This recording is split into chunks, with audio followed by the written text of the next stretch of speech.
Hello everyone and welcome to another episode of GDDV 501, Lighting and Rendering. My name is Kasanis. Alright guys, this is going to be the final video in our transitions, and I think the final video in our academic portion of the course. We're going to move on to practical stuff in the rest of this course. All the rest of the episodes for this course is going to be practical stuff. Okay, so far we've moved along really well. We've covered the course intro, cinematography, real-world cameras, shot composition, framing, moving camera, a bunch of different stuff as far as shot transition and match cuts are concerned. And today we are actually going to take a look at a bunch more, just very quickly, a bunch more of options when it comes to transitions. There are so many different types of transitions that we could discuss, and all of them are applicable to both games and films equally well. Okay, so today, like I said, we're going to take a look at some additional shot transitions. Let's get started. So let's take a look at a bunch of additional shot transitions, and this is not an exhaustive list at all. There are a million different types of a million different ways of transitioning between scenes, and in fact, you could take several of these and combine them together to end up with some kind of weird mixed match of transition type. So what we're going to take a look at here is just some additional, very common types of transitions. The first one we're going to take a look at is the wipe, and it's really just involves replacing one shot by another through motion of some kind. That's what it is. There are actual wipes where we literally move the scene. The scene actually literally moves out of the way and it's replaced by the next scene. This was used really heavily in a lot of the Star Wars films, and I don't know why. Maybe in the 70s, that was the height of technology, and they thought that was so cool, or I don't know why. But then it continued all the way through the entirety of the series, so that they literally would move the one scene either horizontally or vertically out of the way, and it would be replaced by the next scene. And this would denote a change in location or a change in time or something to that effect. There's something called the iris wipe, and the iris wipe it used to be, and this has changed now because we can do this graphically, we can do this digitally now, but it used to be that the camera person would change the iris, so the iris would get smaller and smaller and smaller until it closed, and then they would open the iris up, and when they opened the iris up, well, you were in a brand new location. So you'd have this circle that slowly shrank, boom, and we couldn't see anything at all, and then it slowly opened back up, and when it opened back up, we were in a brand new location. And now we can do this through digital means. We can do this through any of our post-editing software. And we don't have to actually use the iris to do this anymore, because the iris you would always close in the center of the scene. Now we can do it kind of anywhere we want. So if we want to focus on something as we close off, if we want to really emphasize something, and again, guys, this is called framing, right? Natural framing. We talked about this before, utilizing this type of mask, whatever, to mask everything else out. Center in on something and then zoom back out again, and then we are in a new location. So we can do this now digitally, and it's done all the time. We also talked earlier in another video about the idea of a hidden wipe or a hidden object wipe, in which an object is used to obscure the screen in some way, and when the scene is once again visible, we are somewhere else. We talked about this being a graphical match cut, where we were cutting on action. Where, let's say, a car was going across, and then the car obscures the screen for a minute, it fills the entire screen, and when the car drives away, well, we're in a brand new location. That's also called a wipe, and there are a lot of different examples of wipes. The next idea I want to talk about is the whip pan, and the whip pan involves very fast motion of the camera, as opposed to motion within the scene or motion of the frame. It's motion of the camera, and it's really a pan, a really, really fast pan. Now, we talked about this a little bit earlier in one of the earlier videos. I think I said I was going to talk about it later, and I never ended up talking about it in that particular video, so we're going to talk about it right here. Utilizing whip pan means that you really spin the camera hard along one of its axes, and when the camera, it doesn't spin round and round, it just moves really fast, and it's like a blur. Everything's kind of wiped in this blur, and at the end, when the camera's once again able to focus, we can then see exactly where we are, and we're in a brand new location, so we're able to use it to change scenes. The next idea I want to talk about is the morph, and the morph itself is not dissolving from one frame to the next, but changing something within the frame so that it moves or changes in some way before our eyes. It's usually a visual effect where we kind of morph between two scenes.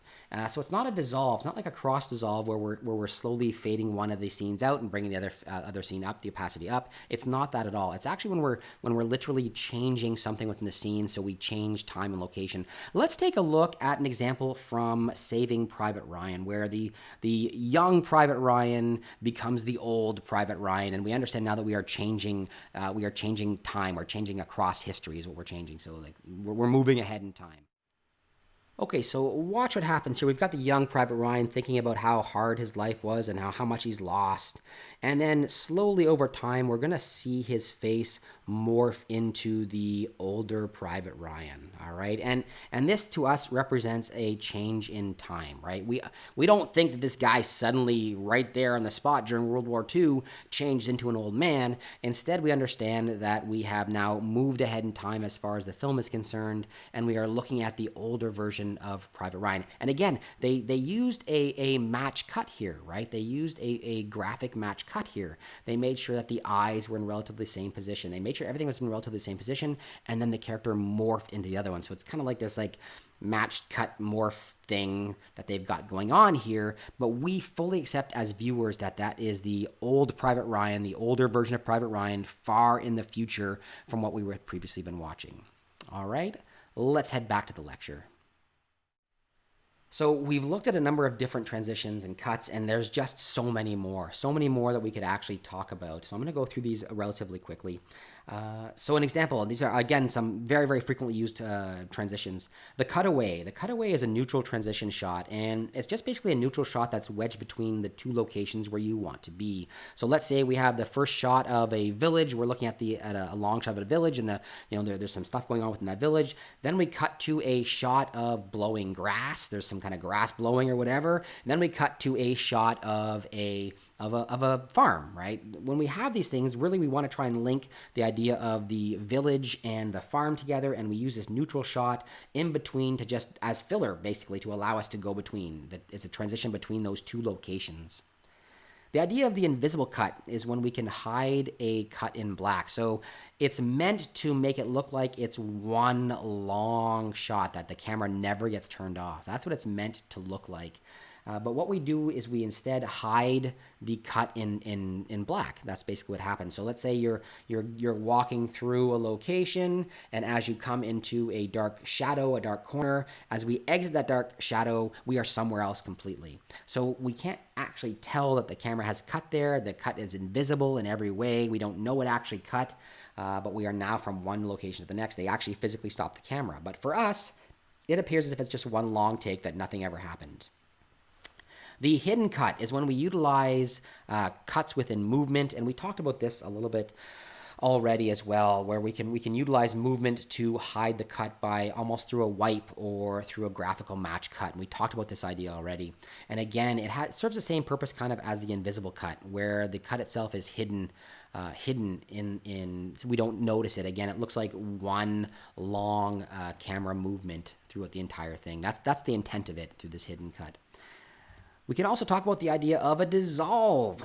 So there's so many, guys. A dissolve. And that's basically when we bring the opacity of one shot down and we bring the opacity of the other shot up. And then basically one shot kind of replaces the other. It almost looks like one shot is fading into the other one. That's called a dissolve. A fade to black is when we are in one location and then the entire thing moves to black. So we move from whatever location we're at, it goes to black. And it's not like a movement of the camera where we're suddenly in shadow. It's not like the invisible cut we talked about previously. It's when we literally make the entire scene go dark. And it's artificial in the fact that it's going dark.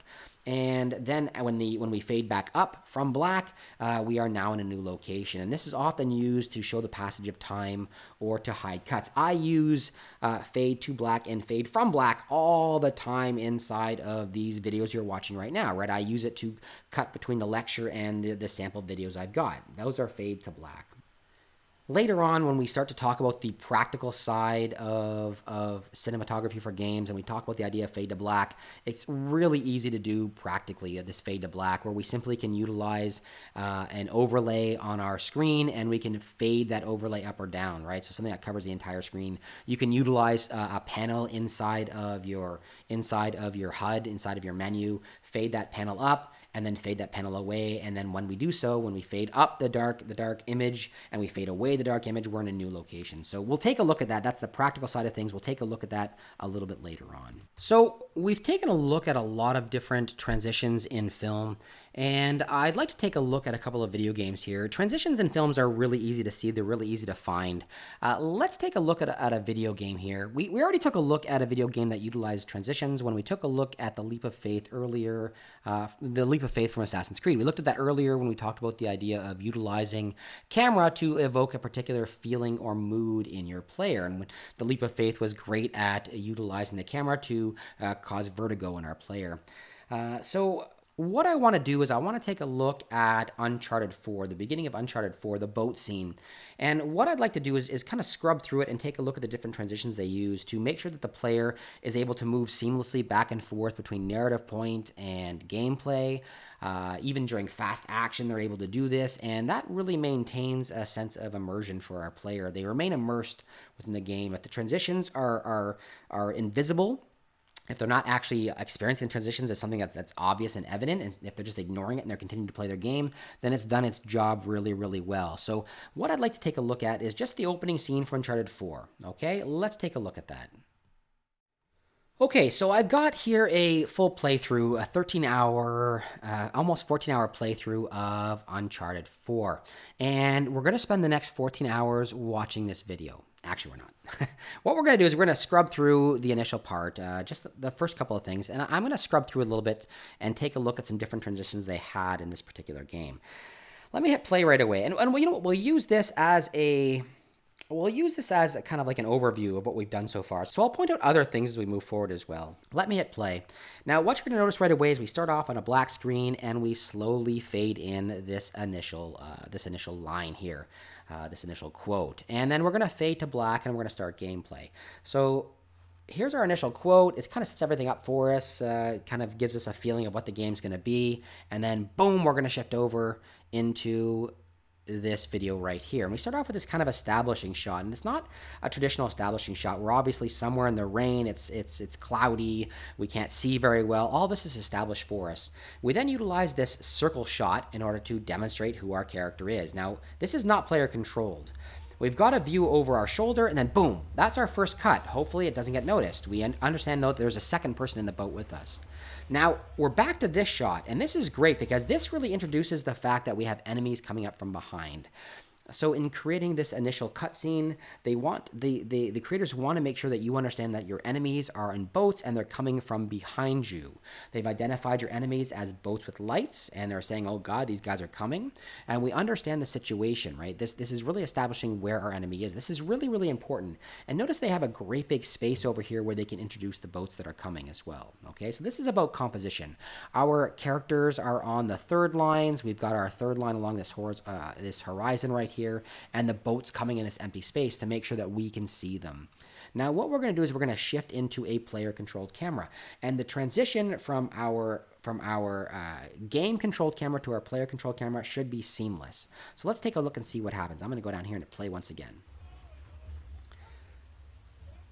All right, so it's going to switch sides. There we go, and watch what happens. The camera's going to slowly pull back and into the position of the player-controlled camera. Now, something else I want to make sure that you see here, something else, the way that they've identified the fact that we're in the player-controlled camera is they started giving us this non-diegetic information. So now we can see accelerate R2. We can see that on the right-hand side. That's obviously not part of the world. That is a non-diegetic element, and it's giving us information. But now we know that we are in control of this camera. We know that we're in control of the game now because they've started giving us this additional information. Okay, let's hit play again and see what happens.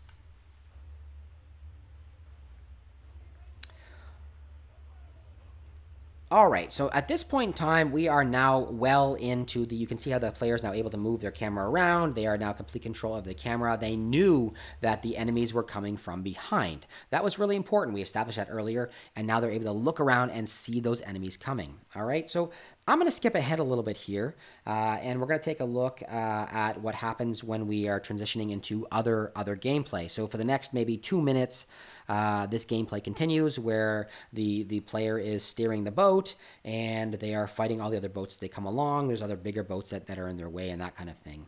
So let's move ahead here a little bit. Okay, at this point now, we're going to transition into another type of scene. So the action is about to change. What's going to happen is let's hit play and you'll see.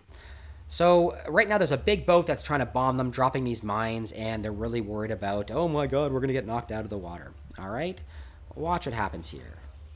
They're swerving around, boom, and there is our next transition. So we've transitioned kind of almost in a scene wipe. Everything happened so quickly, but that's not really what I wanted to show you. Let's hit play again here, and as the player swims to the top of the screen, watch what happens right here. There's going to be a cut on action. The player is coming out of the water, they're going to burst out of the water, and we cut as the player's bursting out. Watch. So we tie those two scenes together. We tie that cut together. That was our next cut. We tie it together through the use of that cut on action. Let's keep going.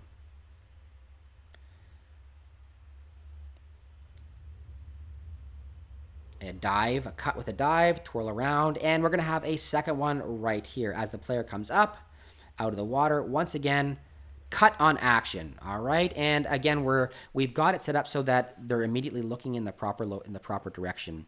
They're going to swim to the boat. They know that's where they have to go. They're not looking around for it, trying to find it. They can immediately establish where they are. They came out through a cut on action with that swim upwards and that burst out of the water, and then they can immediately swim towards the boat. That's really important. You don't want your player coming in at this point, looking around, trying to figure out what the heck they're supposed to do. They're already disoriented, right? They've already been tossed in the water, and there's already that feeling of disorientation through that spinning motion they had underwater and all that kind of stuff. So they're creating the appropriate mood. They don't want to take that further and actually have the player confused. That's not the point of this scene.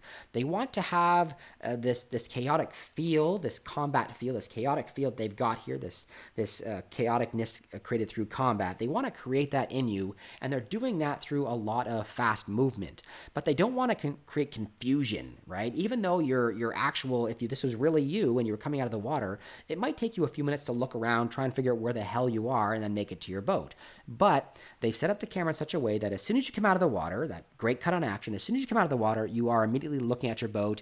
There is another person over there yelling, hey, over here, so you know exactly where you're supposed to go. There's no confusion about it at all.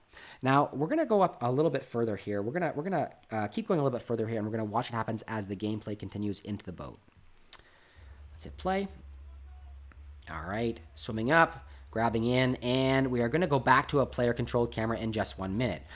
Narrative point here, we don't understand the cut, and boom, right away we had that non-diegetic information again. Non-diegetic information, we know we're in control here, all right? So now we got a bunch of combat going on, okay? So, and something else to notice right away, look how they're doing their combat. Look at how this is working. We've got our player located along the third lines, and we have all of this room to move. Even as the player switches sides, let's see if they switch sides. I'll go up a little bit here. Even as they switch sides and they shoot the other way, look what happened there. The camera simply procedurally adjusted to make sure that we had room on this side where the combat could take place. Okay, so this is putting it all together. This is actually everything that we discussed, and it's happening right here in the video game during gameplay and narrative points. All right, awesome. Let's go ahead a little bit further towards the end of this particular sequence and see how they change scenes. Okay, at this point, we are about to transition into the next scene entirely. We're about to change locations. So the combat's gone on. We've been introduced to the idea. We've started off, and let's go back to the idea again, guys. Where we're starting off in the middle. We're starting out. We don't have any initial exposition. We don't know why we're out here. We're given a little tiny comment, a little tiny quote saying about treasure, etc., and then immediately into action. We talked about this idea previously in one of our other videos about how the narrative is really gonna, the narrative is important. If you've got a narrative-based story, it's sometimes important to start off in the middle of the narrative, not to start off at the very beginning and show this guy getting the job and everything else. Instead, we started off right away in the action. That's something we talked about in one of the older videos in this academic section. All right, so watch what happens now. We're gonna transition at this point into a new scene entirely. We're gonna go back and we're actually gonna do some of that exposition. All right, so I'm gonna hit play. All right, boom, and we've got ourselves a big boat coming here from the right-hand side. I just wrecked it for you, didn't I? On your right, he's telling you right now on your right, and we see this coming, and then boom! And there's our wipe, okay? And he's yelling, Nathan, Nathan. There's our wipe. The entire scene went black, and it was wiped utilizing the body that flew out of the boat. The body flew out of the boat and wiped our scene. Let's hit play here and keep going. So he's yelling, Nathan. And then we're going to have this mirroring. It's not a sound bridge. We don't have a sound bridge here. We do have the idea of a split edit here, where the visuals haven't changed at all yet. We're still transitioning. We're still in black, and we're utilizing this black screen to change locations entirely. Now, we utilize the audio to tell us that we've changed scenes. We don't see anything yet, but we utilize the audio. We tie in the Nathan being yelled when he's in trouble with the quiet nun saying Nathan. All right, so we don't think the nun's underwater. We're utilizing this black screen to understand the fact that things have changed, that we're in a new location. If I hit play here, we're going to go from black into this scene. And she's going to repeat Nathan. All right. So now we don't think this is a dream. We understand that we're going back here. We can keep going. We could keep going with this particular commentary, with what I'm telling you about here. In fact, we could go on and talk about all the different things they do as far as the hiding, as far as the sneaking around in this particular scene. It's a huge section. In fact, what I'm going to do is I'm going to cover this in my class. I'm going to cover this in my first synchronous class. We'll probably do this entire thing in the first synchronous class. It's too long to have as a YouTube video now, but hopefully you guys can see just how much cinematography plays a role in games, right? It's huge. We just saw 10 different examples about what we talked about across all these academic videos up until now, right? We saw all of it included in the gameplay here. All right, guys. I hope you enjoyed that. I really hope you did. If you did, let me know down below with a thumbs up. I hope you learned something from this as well, right? Start taking a look at the different games you're playing, and sometimes rather than play the games, take a moment and analyze them. If you want to be a game developer, then take a few moments and analyze the games you are playing. It's really important for you to break that immersion and take a look at how other people are doing their work. It's super, super important. I know that you're excited to play games. We all are excited to play games, but as game developers, it's oftentimes really important to study games as well, not just play them. Playing games is not being a game developer, right? It's just not. Anyway, guys, I hope you enjoyed that. If you did, let me know down below with a thumbs up. And if you didn't, a thumbs down is perfectly fine. Moving forward, we're going to move into the practical side of cinematography, so I hope you're looking forward to that. All right, everyone? Thumbs up, thumbs down, comments down below, and if you haven't done so, please take a few seconds to subscribe. Have yourselves a wonderful day, everyone.